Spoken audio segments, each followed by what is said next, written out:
Hey everyone, this is Kirk here again at Option Alpha. In this video, I want to show you how I would start trading options with $3,000. So I hope this video is very helpful. If you're a new trader and you're just getting started, here's how I would lay out a portfolio. So trading options with $3,000, again, answering the question, how would I trade options and build a small portfolio? Well, first, let it be known to all far and wide that I don't suggest actually that you start with $3,000. I've said this many times on different podcasts and videos. For many reasons, starting with at least $5,000 or more is significantly better. The math just works better for $5,000 to start with. But let's assume you're forcing my hand here and you say to me, Kirk, you have to start trading options with just $3,000. That's it. That's all I have. How could I go about it? So what would I do? How would I set up the portfolio? What tickers would I trade? What strategies would I use, etc. So we're going to go through all of that here in this video. And at the end of this video, we're going to actually review a live bot that I've been running for almost 3 years now that has been executing this strategy that I'm going to go through live in my account. So hopefully that helps out, just kind of show you the framework and then also show you exactly what I've been doing in this model $3,000 portfolio. Okay, so first, I think we actually have to start by just understanding different risk profiles and where you might kind of fall on the spectrum of risk. And I think something like this really helps out because it tries to give you an idea of how a portfolio might be structured for options trading and then what the risk and potential returns might be for that portfolio. So the way that I think about it is I think about it on this spectrum where you have risk on the bottom side here. So this is lower risk to higher risk. Obviously, portfolios that go towards this end have much higher risk. And then you also have potential returns. So we can't ignore this, of course, right? We want high potential return, but at some point, the highest possible potential return also gets coupled with the highest possible risk, right? So we want to be somewhere on this spectrum, and different people are going to be in different places on this spectrum. Me personally, I'm very much on the conservative end of the spectrum, have been forever. Lots of people I know that trade, they're up in the gambling or potentially the insanity end of the spectrum here. But this is where you want to find yourself on this spectrum. Is where do you want to be in your portfolio? For the model portfolio that I'll be showing you, I definitely am going to be building out the most conservative end of the spectrum, because if you only have $3,000 to start, you want to keep that money. You don't want to just blow that money. We don't want to gamble. We want to invest intelligently and use smart strategies. So that's where we're going to build it out. Now on this spectrum here, you can see there's different colorings and shadings. Typically right here, what I suggest here is this ends up being the cash. What you generally see with portfolios as they go forward and start to move out the risk spectrum, as you start to see the cash start to dwindle. So traders use less and less, or have less and less cash reserves in their account. And what they end up doing is they end up investing more into the different positions. So all of these different slices here, they end up being different positions or ticker symbols or strategies. And so those positions end up taking a larger and larger portion of the portfolio, and they start to dwindle their cash. Now there comes a point, of course, where you get into an insanity level where it's just super one-sided, way too many positions, not enough cash.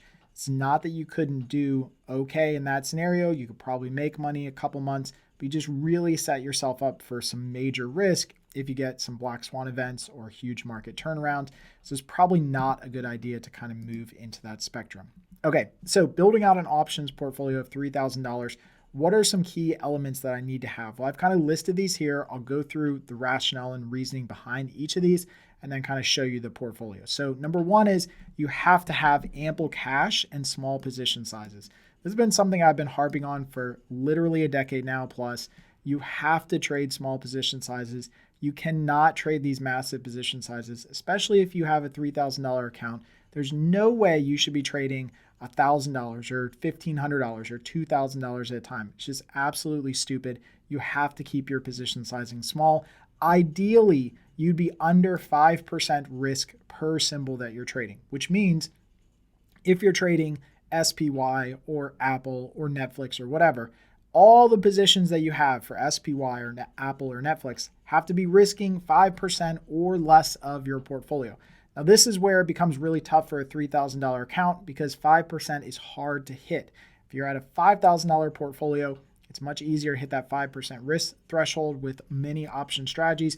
but this is where it becomes a little bit tougher, where you really have to kind of squeeze positions in there, maybe might even have to stretch just a little bit above that 5% threshold, but you got to keep your position sizing small. Absolutely the number one golden rule here with small accounts, got to keep your position size small. The second thing you want to do is you want to trade market neutral, high probability trades. So for me, in this model portfolio, it's always been iron condors with a 70% probability of profit. This gets us into positions that we're not taking a directional assumption on the market. We're just selling options, collecting premium, letting the market kind of do its thing, move around. And we want high probability trades because we want to build some consistency here where we're trying to build up the account balance. And usually high probability trades is a great way to do that. The third thing that we want to do here is we want to filter for trades with positive expected value and some minimum volatility thresholds. In my case, what I usually like to do is at least trades with an expected value of $5 or more, and usually implied volatility ranking of 20 or more. This is really good because, and I'll show you hopefully here that it'll make a lot of sense for you as a new trader, but positive expected value trades are sometimes really tough to figure out if you're in one or not. I think we make it a little bit easier using tools on Option Alpha that help you see if a trade is a positive expected value or not. It's just basically answering the question, if I enter this trade or trades like this over and over and over and over and over again, will I eventually have more money when I win than I lose when I lose in those trades? The fourth thing that we want to do is we want to trade a basket of ETFs across uncorrelated sectors and industries. This is a really important one. We don't want to be all in one particular ticker symbol. We want to be across many different sectors and industries. This is important because it helps reduce the systemic or unsystematic risk and systemic risk in the portfolio as much as possible.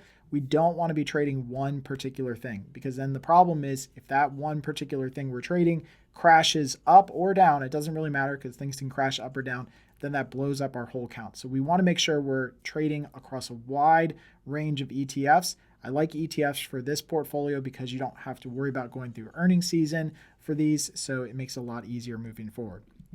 The fifth thing that we want to do here is we want to take profits early to build consistency and to increase the win rate. Usually about 30% profit taking is my target. That doesn't mean you can't hold positions longer. You should be able to hold positions longer, but if we want to recycle number of trades in our account, if we find that we're getting a small profit early, then we want to potentially take that profit early. Usually about 30% is where my target is for this.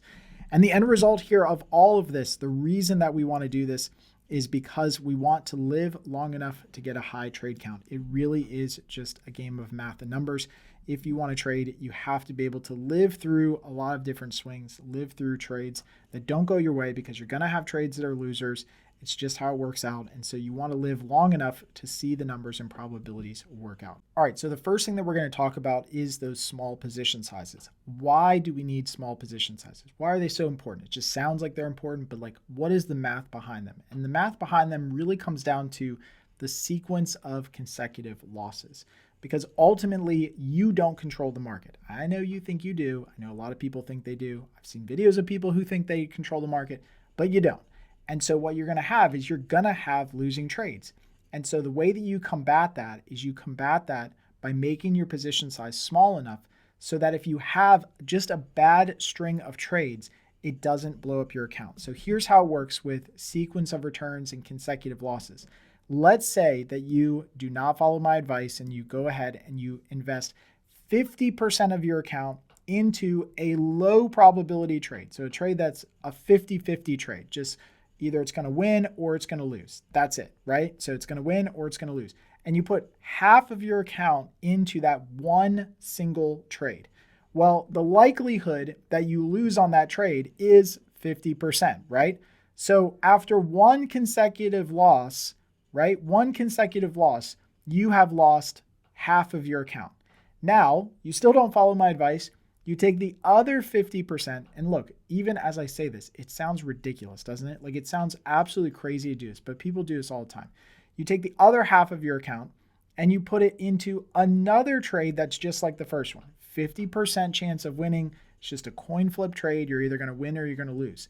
Well, if you lose on that trade and now you have two consecutive losses, right? the probability that you blow up your account is 1 in 4, which means that there's a pretty good chance if you invest half of your money and you have 2 consecutive losses, there's a 1 in 4 chance that you are completely wiped out at that point. So as you can see here, the math just does not favor large position sizes because you're not that perfect of a trader, nor am I. I'm not that perfect. I can't predict the market. I've tried for years. There's no way I can predict it, right? So if you can't predict the market, you have to combat that by getting your position size down as small as possible. So the way that you do that is you trade high probability setups and small position sizes. Essentially what you're trying to do is you're trying to work yourself all the way towards this end of the payoff of the consecutive loss table. It's not that you need to be all the way down here in the bottom right hand corner. There's probably some level that you need to be in here. I usually like to target somewhere around here. And what this means is that I would need 20 consecutive losses in a row at trades that are having a 70% chance of success. So if I were to enter a 70% chance of success trade over and over and over and over and over again, I would need 20 trades in a row to completely blow up my account if my account has 5% of the position sizes in each of the different symbols that I'm trading. So if I follow my own rules here and I have small position sizes of 5%, and I got 20 consecutive losses in a row, which would be 100% of the account, right? If I had all of it allocated, which I'm not even suggesting you do, but let's say you did have all of it allocated, 20 losing trades in a row at 70% probability of success basically means there's a 1 in 28 trillion chance that I blow up my account. So the lesson here is if your position size is small enough and you couple that with high probability trades, the likelihood that you see 20 consecutive losses in a row, which would then blow up your account, is very, very small. It's not zero. It can't be zero, but it's really, really small. If you look at the other way of doing this, which is what a lot of people do, a lot of people trade too large of position sizes and they don't trade high probability setups, which means they trade in this range right here, where 1 or 2 bad losing trades can really blow up your account. And then they wonder like why options trading doesn't work for them. Okay. So you have to keep your position sizes small. What do I mean by position sizes small? I mean the percentage that you're risking per symbol or ticker. If you're trading SPY, no more than 5% in all trades in SPY. If you're trading Netflix, no more than 5% in all trades in Netflix, which means if you have, and the reason I use this table is because 5,000 is really the threshold. We're going to model it off of 3,000, but 5,000 to me is really the threshold. If you have $5,000, that means that no more than $250 of risk can be in a ticker symbol like SPY. So if you have 1 trade in SPY or 2 trades, they all have to total up to less than $250 of risk. That's how you keep your position sizes super, super small, which then combats the sequence of consecutive losses and returns, which then combats the ability to blow up your account. Okay, so we have to keep our position sizes small. The next thing that we can do is we can trade neutral positions that are market neutral and are risk defined. So my personal favorite for this is to trade iron condors. It's a great strategy for newbies because it is risk defined, which means that we know exactly how much we're risking, we know exactly how much we can make, and it's market neutral. Iron condors are set up like this, where let's say the stock is trading somewhere around $100 or so. You would sell basically 2 different spreads. You would sell a bullish put spread and you would sell a bearish call spread. And that's what creates these 2 different payoff diagram sides of the iron condor. So you would sell a 105 call and buy a 110 call, sell a 95 put and buy a 90 put. And basically what you're doing is you're trying to create a payoff where as long as the market stays between your break-even prices, which in this case here is 93 and 107, then you make money, right? That's what you want. You want the market to move around. That's fine. It can move around, but just stay in bounds, right? So it's almost like putting up like those like pens for like toddlers and kids. Like I've got 3 kids. Like you want them to move. You don't want to pin them down. You don't want to, strap them to the couch. You want them to move. So you shut the doors, you put the gates up, right? Like let them move around and stay safe. Just move around in here. That's what you want to do with an iron condor. And what you're doing is you're forcing the market to make these very large moves in a very short period of time outside of this range. And if that happens, then of course you lose on the trade. That's okay, as long as we keep our position size small and we're trading high probability, where this inside range here is about a 70% chance of the market staying there. And we can calculate this. This is information that we can have at trade entry to try and figure this out. If you look at this iron condor and you kind of turn it sideways and visually look at it, if you're a newbie, what this means is that if the stock is kind of trading here and you enter the position today, like today is the day that you enter the position, stock is trading here, what you're doing is you're creating this bracket almost around the market where the market can go up to here, it can go down to here, right? But at this point, you just want it to trade in this range for the next month or 2 months or whatever the case is. If it trades outside of this range, that's where you lose. You lose on these outside boundaries. And that's really important because, again, we're not trying to predict where the market's going to go. We're not even taking a directional assumption that's going to go up or down. We're just saying, look, market, stay somewhere in between. So as the market starts to move, let's say for that month, right, you get a lot of choppiness. Maybe it goes up higher, but then it comes back down, and then it ends the month right here. Well, that's great. So a lot of movement happened. It went up, it went down, it went sideways, big moves all day, like every day had a different move, but ultimately it ended inside of your profit zone. That allows you to collect some premium, take a profit, make that trade a winner, and then move on to the next trade. So that's why we want to set up these types of trades in our portfolio, because they give us a chance to set up lots of neutral strategies around the market without having to pick a direction up or down. Okay, so the next thing that we want to talk about here is I want to talk about expected value. So we talked about earlier that we need to get into positions that have positive expected value. That sometimes is really hard for traders because they don't even know what expected value is. So let me show you what it is just using a very simple coin flipping game. And then what we can do is we can actually calculate expected values for potential trades, which means that we can start to sift and filter for trades that do have expected value versus just guessing and hoping that they have expected value.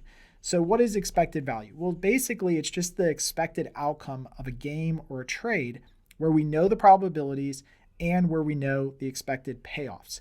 So if I was to play a coin flip game with you, for example, so me and you are going to play a coin flip game, and there's going to be a time when you win, and that's going to be heads. So anytime the coin lands on heads, you win. And anytime the coin lands on tails, you lose. Now there's a probability of landing on heads, right? If I flip a coin, there's a probability that it lands on heads. And a regular coin, the probability that it lands on heads is 50%, and the probability that it lands on tails is 50%.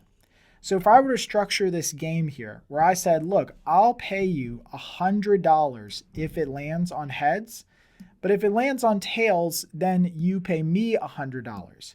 Well, in this very simple example, you can see why the expected outcome of this game is 0. That's the expected outcome of the game, because you're not going to win any money on this game long term. You could win $100 the first coin flip. Maybe the second coin flip is $100. But then if we keep flipping this coin over and over again, we're just going to be trading $100 back and forth. Because if we take the amount of money that we win and we multiply that by the probability of winning, and then we take the amount of money that we lose and we multiply that by the probability of losing, then we get 0 for this game. And that's okay. That's like the baseline scenario. So hopefully that makes sense, right? Like there's no way you could make money at this game because you're just winning $100 and then you're losing $100 50% of the time. But let's change the numbers here a little bit. So now let's switch this up where I say, okay, fine. I'm going to pay you $150 if it lands on heads. And if it lands on tails, you still pay me $100. Well, of course you would want to play this game, right? This is a no-brainer. Because now when you win, which is 50% of the time, you win $150. And when you lose, you only lose $100. So your expected value or your expected outcome of this strategy or this game that you're going to play is $200 for you. And this is really important because as a trader, we need to know this heading into a trade. We need to know that if we're going to make a trade, is this trade a trade that is going to pay out money in the long run. Not that this trade is going to be a winner. That's the thing that people get wrong. They look at one trade and they say, oh, the expected value of this trade is this, but I lost. No. Are you getting into trades that are the types of trades that long term pay out and have a positive expected value? And if you don't know if you are getting into those trades, that means you probably aren't getting into those trades at all because you're not even calculating it. You don't even know what it is, right? So this is what we need to get into. We need to get into trades like this. The problem is that people see this and then they say, okay, I totally get it. And then they go off and they start making trades. They don't actually understand how the math continues to work. So let's use another example here. And let's say instead of using a regular coin, because nothing in the market's perfectly 50-50, let's use more of a bent coin. So now I'm going to take that coin that we were looking at and I'm going to physically bend the coin so that it lands on heads a little bit less of the time. And in this case, I'm going to say that the probability of this bent coin landing on heads is about 45%. So if I flip this bent coin, I'm still going to pay you $150, but now I'm going to change the game a little bit so it's a little bit more fair because I'm paying you a lot of money, so I'm going to bend the coin a little bit so it lands on heads a little bit less of the time. So now it's 45%, and that means that you're going to lose about 55% of the time. Well, in this case, if you calculate the probability of winning times the amount of money that you're going to make and the probability of losing times the amount of money that you're going to lose, you get an expected outcome of $12.50. So it's still a game that you could play. You could still play this game even with a bent coin only because you're collecting enough money to make up for the losses. That's the key here. We need to figure out every trade that we're getting into. Do we have a trade that's going to pay out over time if we get into trades like this over and over again? So let's take this one more step and let's add 2 more games here that we could play. So in this case, let's really bend the coin here. So let's keep your $150 profit that you can win if it lands on heads.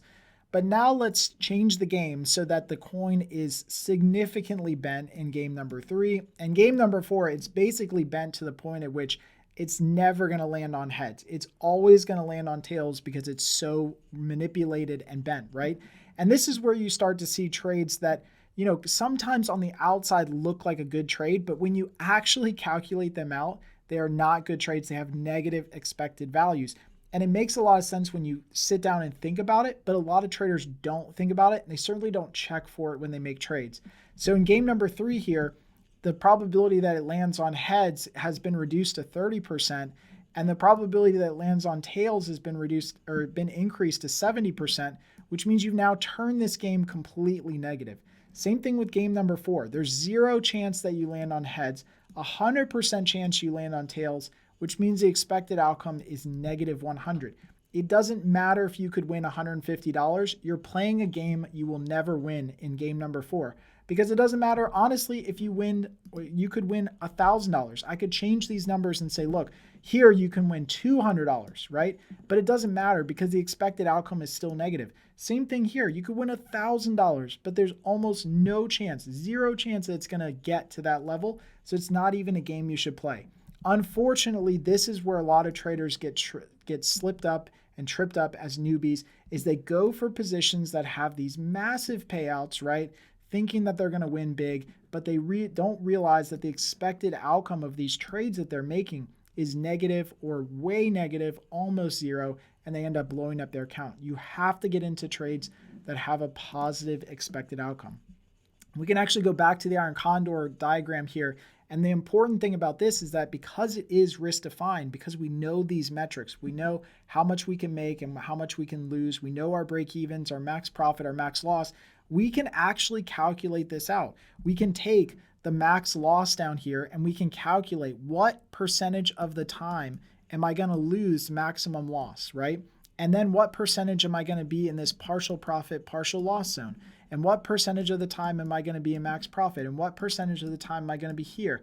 And what percentage of the time am I going to be here? You can't do that as a human, but computers can do that for you. Technology can do that for you. And it can calculate this on the fly so that when you're actually looking at a trade setup, and this comes right from Option Alpha, I pulled this morning, you can actually look at any setup in Option Alpha and you can see the max profit, the max loss, the break evens, And you can see here the probability of max profit and probability of max loss. So we can calculate this out, right? And you can see that this is, if you were to make this type of trade over and over and over again, using all the information that we have on USO and all the volatility and option pricing data we have, we can calculate out what the approximate probability of profit is going to be, the approximate probability of max loss, which means that we can take all of this information and we can actually display and calculate an expected value. Now, this is really important because if we were to get into this trade, it doesn't mean that we are going to win on this trade, which is really important. It's not like this means you will win on this one trade. No, it means that if you were to trade trades like this, in this ticker, in this setup, just like this over and over again, this trade has a positive expected value, which means you're collecting more money when you win than you are paying out when you lose. That's really important because when you look at a different trade like this one here in SMH, again, I pulled this morning, it's just a different trade. I deliberately was looking for a trade that didn't work. But if you look at this trade has max profit of $73, max loss of negative $427. It's a high probability trade. So if you were just looking at this trade going, I've got to make a high probability trade, well, of course, this one checks the box. But what money you're making when you win is not offsetting the massive amount of money you lose when you lose, which means that this trade ultimately ends up being a negative expected value trade. You do not want to get into these types of trades. And this is where a lot of traders fail, is they just don't actually do this work to understand if the trade that they're getting into is a good trade that fits inside their portfolio, small position size, et cetera, et cetera. They look at this and go, oh, I'm entering a trade that's got a 73% chance of hitting max profit and a 74% chance of making money. Yes, it does. But you're not collecting enough money when you make money to overshadow the losses that you have. It's the same analogy that people have used forever, which is that you're not collecting enough money, you're picking up pennies in front of a steamroller. So what we need is, again, we have to be trading high probability setups that also have high expected values, or at least positive expected values. They don't have to be super high, but they got to be positive. They can't be negative. All right, so let's switch gears here and start talking about different tickers that we can trade and uncorrelated baskets of tickers. This is a really important one because if you got everything that we talked about now, it might be very tempting to say, okay, I'm just going to trade SPY or QQQ or whatever the case is.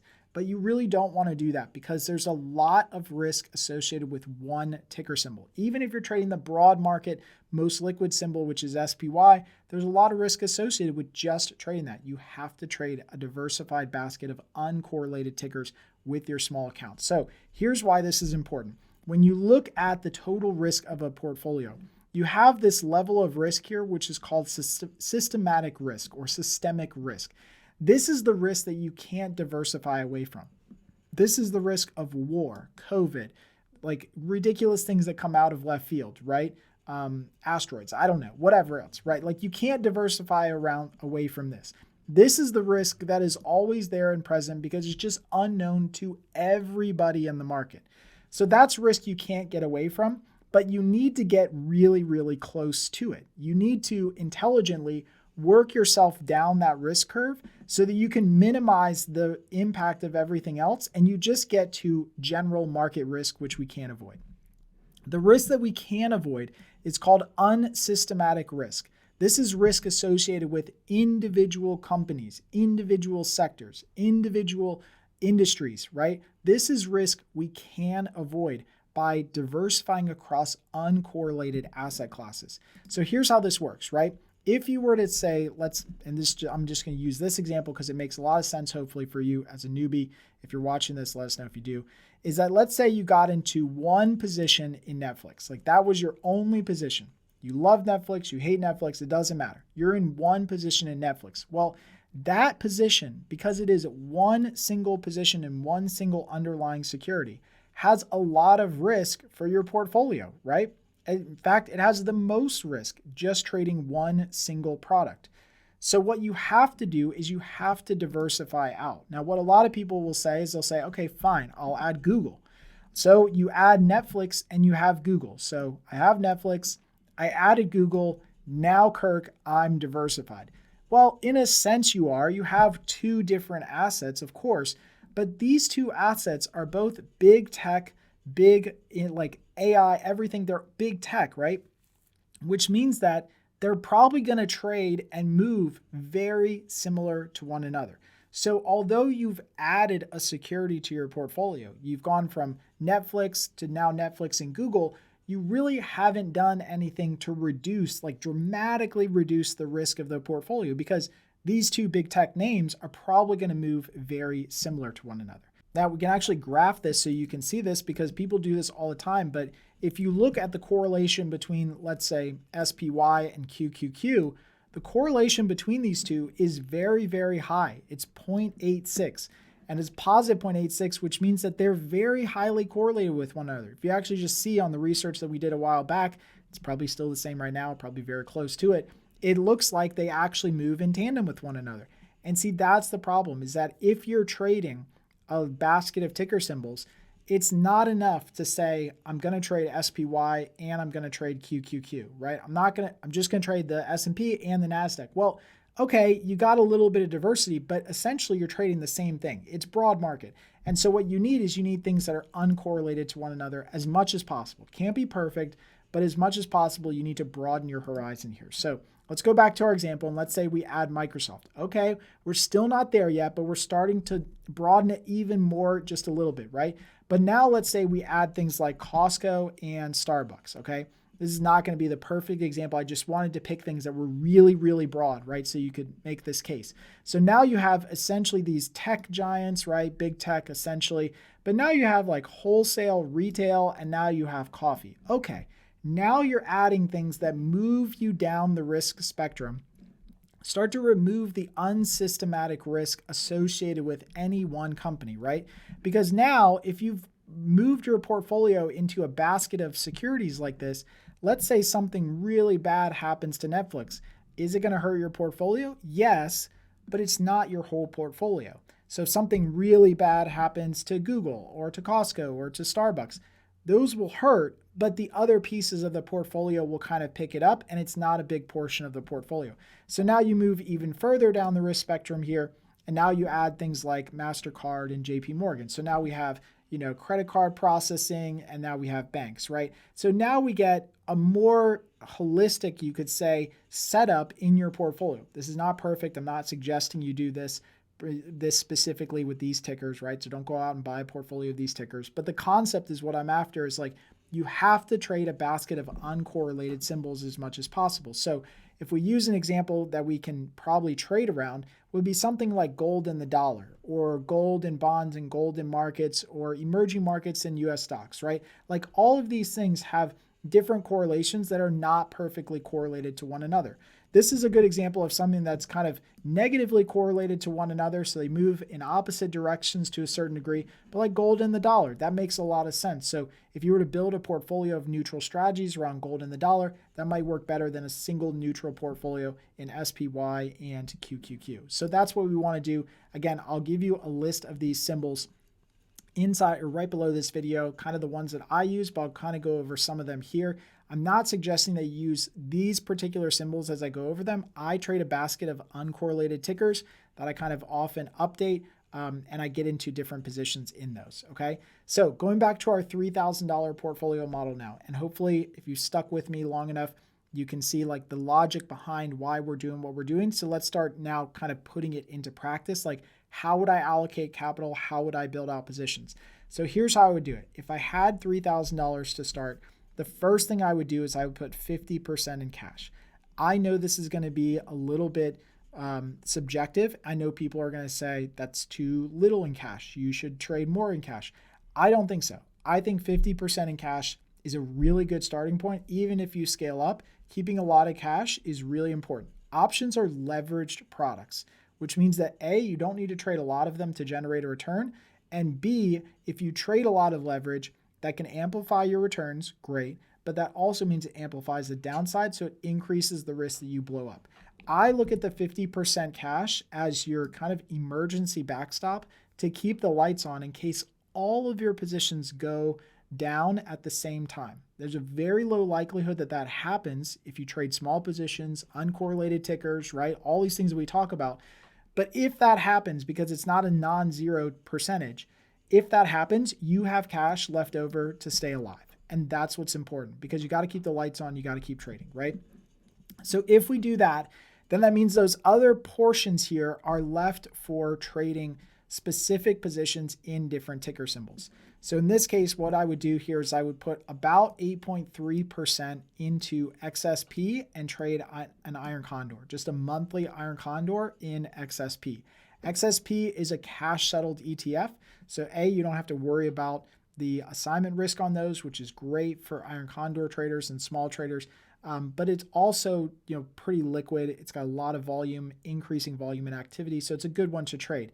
That means it's about $250 of risk. Now, look, I'll be honest and say, like I said in the beginning, $3,000 is not the ideal starting portfolio. $5,000 to me is the ideal starting portfolio because of things like this, because you can probably get into really good positions for about $250 of risk, which is about 8.3% of your portfolio. So that's just over our 5% threshold that we're targeting, right? Where ideally we want to be under 5%, but if you have a $3,000 portfolio, you might have to stretch that a little bit to begin with, or you might try to find trades that are just under $250, like $200 or so, which might get you closer to that 5%. But let's just say it's 8.3% just because the math works in that as we keep building out.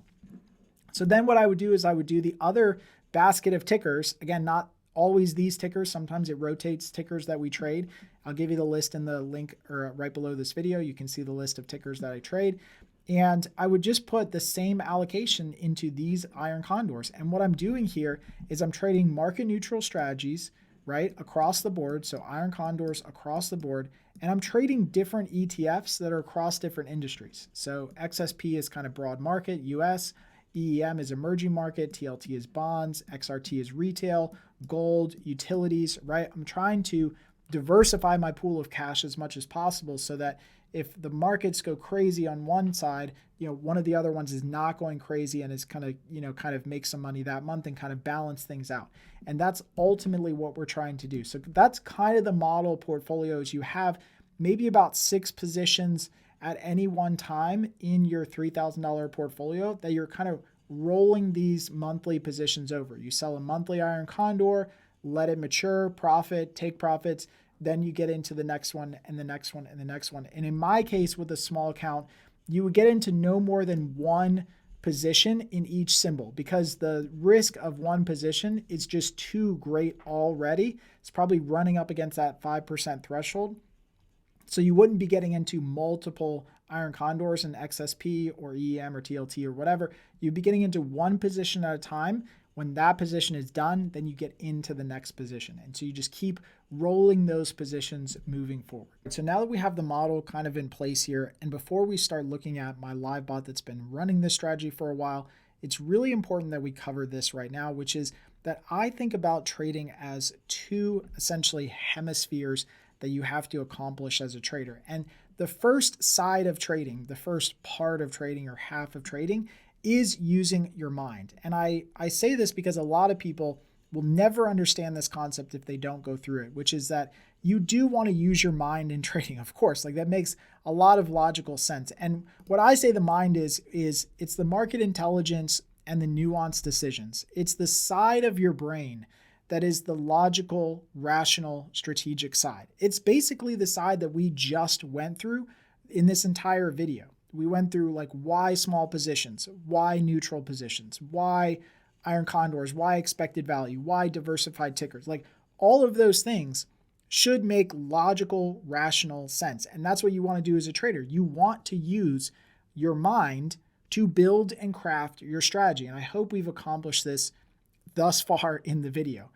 The problem becomes with trading is now shifting to the other side, is that when you use your mind and say, okay, I've got this strategy and I want to do something, now you shift to actually implementing the strategy, actually executing the strategy.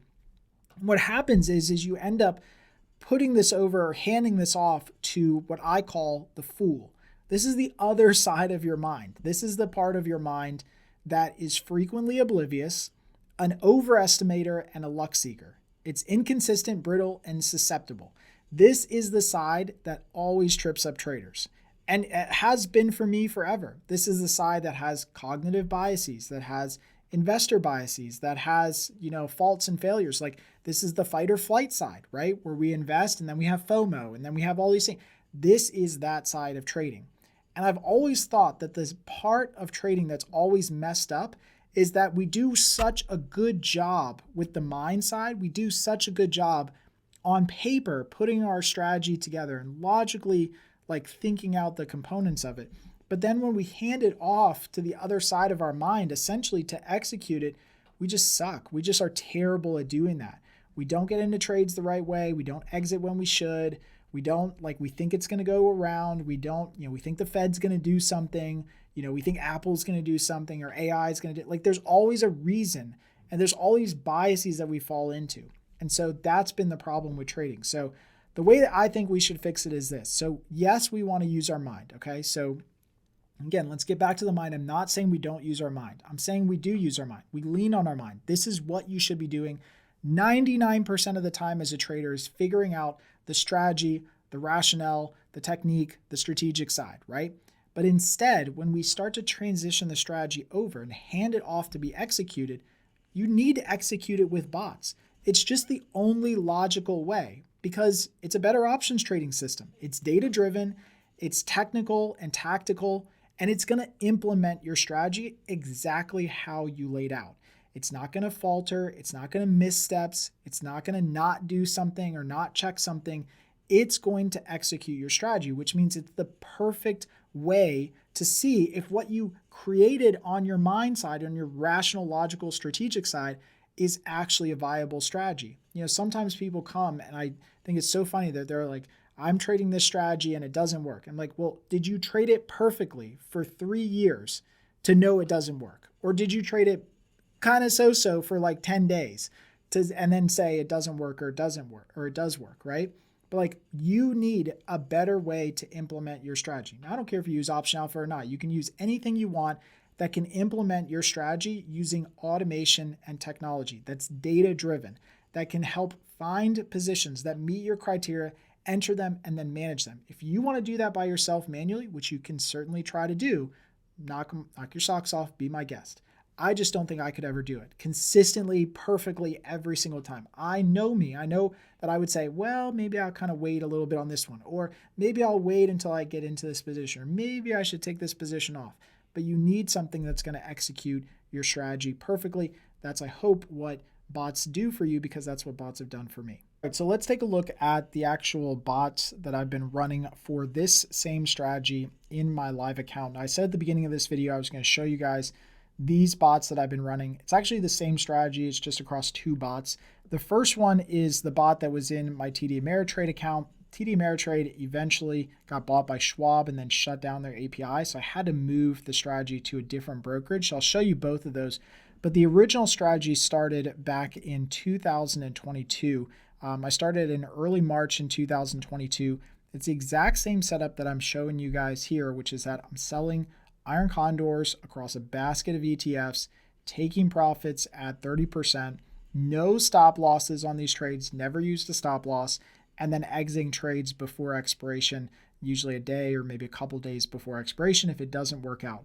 And you can see the performance that this bot actually had. Now, of course, you're not going to quit your job with, in this case, $852. I don't expect you to. I'm not saying you should. But the performance of the bot was pretty decent in that it accomplished what I wanted it to accomplish, which was, number one, don't blow up the portfolio, right? Which it didn't. If it had a drawdown, the drawdown was minimal and manageable. A 26% drawdown in this case was totally manageable. It wasn't a 50% drawdown. So we did well, and we wanted to have a pretty high win rate. We had a high win rate of about 90% on these, even though we were entering trades with about 70% chance of success. That high win rate was because we were mainly taking trades off early for that, 25-30% profit target. I think what's really important about looking at this one is the capital at risk here. You can see at no point did it risk more than 50% of the account. So we literally kept it 50% in cash the entire time. we position sized each position accordingly. And again, I'll show you this here in the bot that's running now.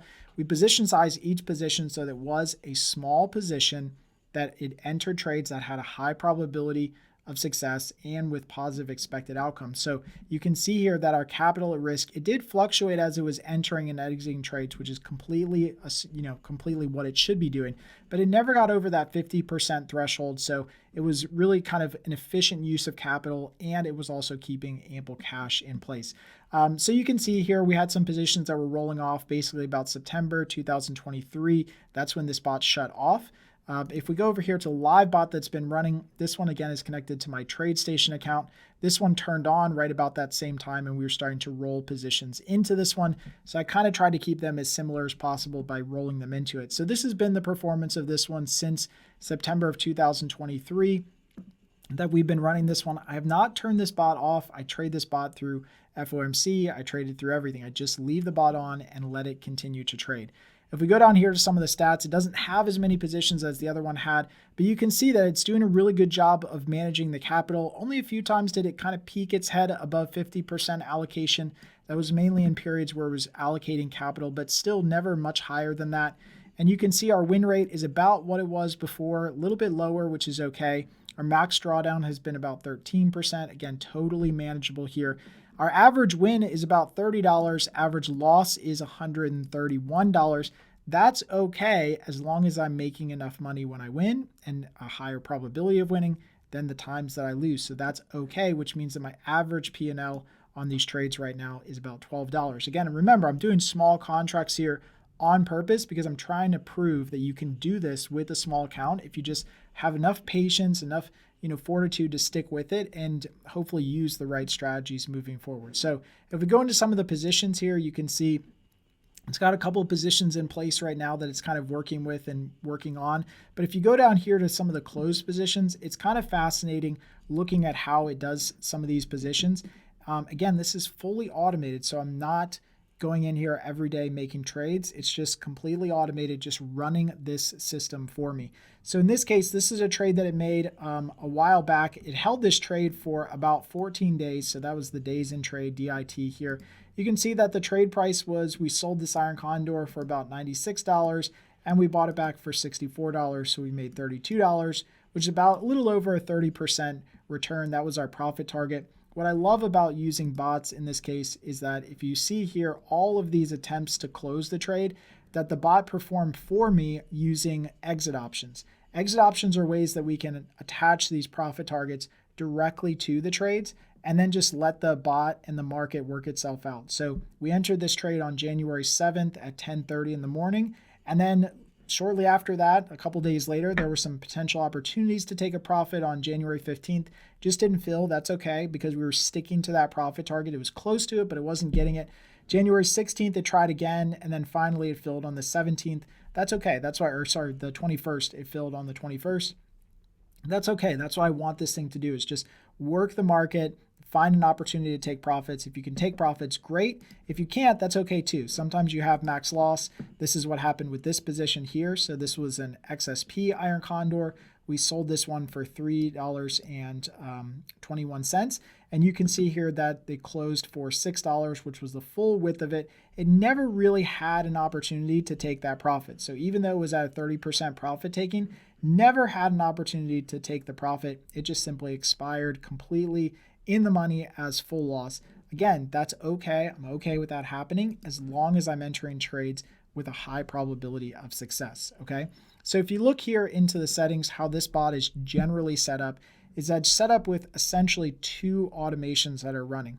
Now, the first thing that you'll see down here is that it's using a symbol list. Again, this is all inside the bot template that I'll link to below here in this video. You can clone this bot template, run it paper trading, modify it, make it your own. I'm not suggesting you run this. Make your own decisions. Options trading is risky. Okay, this is just for educational purposes. But right here is a symbol list. And these are the uncorrelated symbols that it's kind of going through. And it's looking for trades in up to 6 of these symbols at a given time. So it has 10 that it looks at, but some of them might be better pricing than others. So I'm okay kind of shifting between those 10 symbols and getting into up to 6 of those at one time. Now, right now, it's only got 4 positions, which means the other ones don't meet the criteria for entering a trade. That's okay also. I don't want to force a trade in. I'd rather not trade and make only trades that meet my criteria. Now, this automation or this bot has one scanner. This scanner essentially goes through those symbols that we just looked at, and then it tries to find a trade idea that is the same expiration that we want, so further out expiration, and is an iron condor. Now, inside of here, I give it some position criteria, and this is where you can kind of tell your bot essentially like how you want to enter positions or what criteria meet your requirements to enter a position. Number one is I say the bot's got to have enough capital. That's a no-brainer, right? So that's an easy one. And the bot has less than one position with a symbol, which means that this is going to be the first position. I don't want to get into 10 XSP positions, one position per symbol. The second thing that I do here is I do a low-level implied volatility rank filter. I mentioned this earlier in the video, but what I like to do is I like to filter out really low volatility levels. This means if something has low volatility, it means the option pricing is probably low as also. So I want to filter those out. I also want to filter out some positions, so don't take any positions that have a bid-ask spread less than 40 or the bid-ask spread greater than 40 cents. So it's got to be some fairly tight markets. I know not all of these markets are insanely tight. They're never going to be as tight as like SPY or XSP, but I definitely don't want to make any trades where the bid-ask spread is super, super wide. I don't want to trade anything through an ex-dividend date. Notice here that I don't care about FOMC. I haven't for years traded through FOMC, so like I don't avoid trading through it. I just trade through those market events. This portfolio should be resilient enough. I hope that it trades through events like that and doesn't get rocked. And then down below, I've also got some additional criteria. And this is what's really fun about using trade ideas here, is that when you use trade ideas, instead of telling the bot, I only want to open this exact position, you're letting the bot choose what type of position based on all available positions for that symbol. So you're saying, okay, open a position that meets this criteria and this criteria and this criteria and this criteria, and find me the best position. Like what's the best combination of strike prices that can come up with something that meets my criteria? So it's a really different way of trading. Instead of just manually choosing what you want to trade, you're telling the bot, hey, surface the trade that fits my parameters as best as possible. And so in this case, what you're doing here, or what I'm doing here, is I'm saying, okay, I want trades that have an alpha greater than 5%, and expected value per contract of greater than $5. That's the one that we went through earlier where we have to have positive expected value trades, which means that if nothing right now prices so that it's a good game for us to play, a good coin flip, if you will, to go back to that analogy, then don't get into a trade. And that's really important. I would much rather not trade than to force a trade that doesn't make sense at all. I also do some filtering for risk reward greater than 50%. That gets me some low level, making sure that I'm collecting definitely enough premium. And here you can see I'm filtering for trades that have a probability of profit greater than 70%. This is really important also because I want to make sure that I'm getting into trades that don't have low probabilities of success. I want trades that have very high probabilities of success. And then finally, I can also filter by the max loss per contract. I set mine at less than $300. The reason I do that is because I know I'm going to collect some premium on these positions. And so if I collect some premium, say $60, $50, that gets me a net loss of about $250 or so. So that's why I set it there. And then all it does is it enters those positions for me on a reoccurring basis. Now I've also got some additional monitor automations that are set up here to help exit positions if they get challenged or get near expiration, which you can use also. In my entry or my exit options for these positions, I set all of my exit options as soon as I get into the trade to a standard profit taking here of 30%. That's how I've set up these for a little while now, and exit the position 1 day before expiration. So if the position has not reached a profit, don't let the position go through expiration. Go ahead and get this position off a day before expiration. Sometimes it might even get it off a little bit early if I have this challenged exit switch on, which will take positions off the week of expiration if they're challenged. But it's really important that you have these two in place. Now, again, exit options here run every single minute. So as soon as a position is on, then exit options are watching. Do I have a profit? Is it a day before expiration? Do I have a profit? Is it a day before expiration?